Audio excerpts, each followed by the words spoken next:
Đâyក្នុងវីដេអូនេះខ្ញុំបង្ហាញអំពីការដំឡើងនៅ Sony Vegas Pro 14 ចុចដែលចូលទៅរកកម្មវិធីទៅទៅការដំឡើងបាទនេះគឺជា Sony Pro 14 ចុចហើយនៅក្រោមវីដេអូនេះខ្ញុំដាក់ description ឲ្យ download ដែរវានៅដល់អ្នកនរគ្នាអាច download បានហើយយើង click បើក install វាមកវា run មកដូចខ្ញុំចុច next មកហើយយើងផ្លេចយកលើហើយ next ទៀតហើយប្រាប់ណានេះ create shortcut ហើយវានៅ desktop ទេ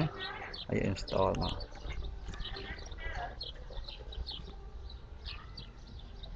គឺបញ្ជាក់ដែរបានថាបើយើងបានដំឡើងនៅ net framework គឺយើងចុចដំឡើងទៅគឺវាដើរធម្មតា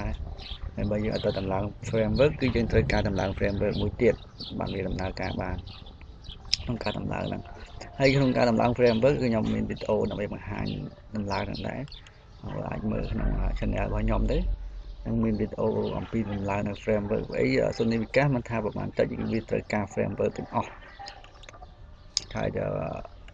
version ក្រោយគេមិនតម្រូវមិនបាច់ទេបន្តែក្នុងចំណោមហ្នឹងគឺមាន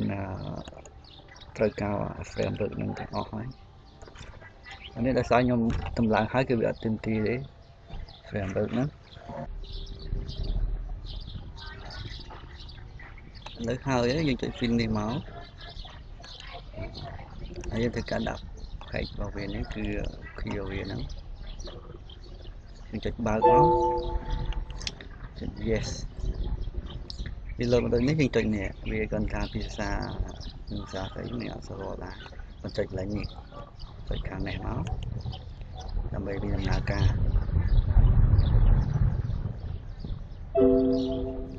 អានេះយើងអាចយកអានេះក៏បាន retry ពេលខ្លះវាអត់ទៅទេយើងយកអានេះវាហ្នឹងហើយអានេះដូចជាអូខេមិនដឹងចុចតែម្ដងទៅហើយខ្ញុំនឹងធ្វើការបើកមកតែវានៅជាប់ key វាអត់